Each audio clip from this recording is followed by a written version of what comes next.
এই কথাটা তো মুখ্যমন্ত্রীকে জিজ্ঞাসা করা প্রয়োজন। বিগত 14 বছর ধরে কেমন গণতন্ত্র বানিয়েছেন, যে গণতন্ত্রে সুপ্রিম কোর্টের রায়কে ইমপ্লিমেন্ট করানোর জন্য পথে নামতে হয়।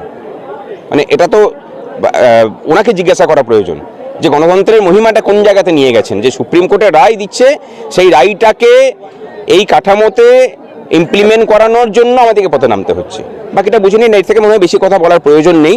তবে একটা কথা বলে রাখি যে এই রায়কে যদি ইমপ্লিমেন্ট করানো না হয় তাহলে এই সরকারটাকে ইঞ্চিতে ইঞ্চিতে বুঝে নেওয়ার কাজ কর্মচারীরা আগামী কয়েক মাস জুড়ে করে নেবেন। সুপ্রিম কোর্ট তো একটা কমিটি গঠন করার কথা বলেছে, নির্দেশ দিয়েছে, এবং তার পরিপ্রেক্ষিতে মুখ্যমন্ত্রী আবার একটা কমিটি গঠন করেছেন। এই বিষয়টাকে আপনারা কিভাবে দেখছেন? কমিটি গঠন করেছেন, এই কমিটি নাকি ওনাকে এই রায়টাকে পর্যবেক্ষণ করে পর্যালোচনা করে ওনাকে একটা রিপোর্ট দেবেন। এত এত কোটি কোটি টাকা দিয়ে ল ফার্ম রাখার পরেও আবার মুখ্য সচিবকে ওখানে যুক্ত করতে হচ্ছে।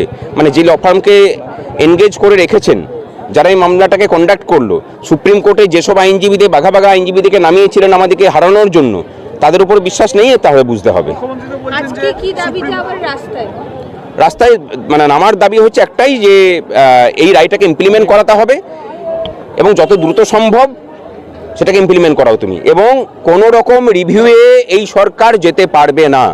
আমরা পরিষ্কার বলে দিচ্ছি যে রিভিউ চলবে না।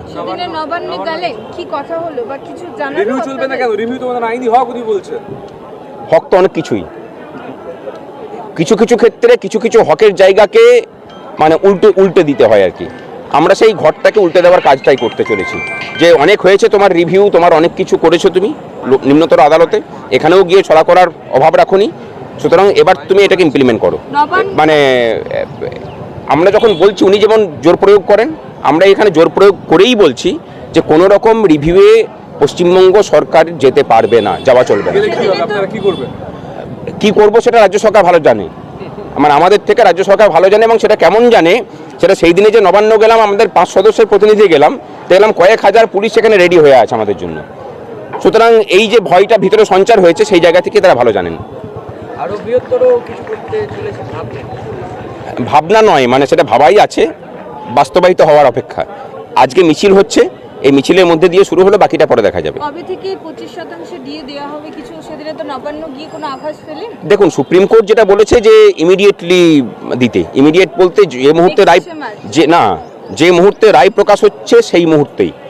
এরপরে যে কমিটি করেছে 4 সদস্যের কমিটি, তারা সরকারের ভিতর থেকে সরকারের কাছে তথ্য নিয়ে মানে সরকারের আর্থিক অবস্থা বিচার করবে।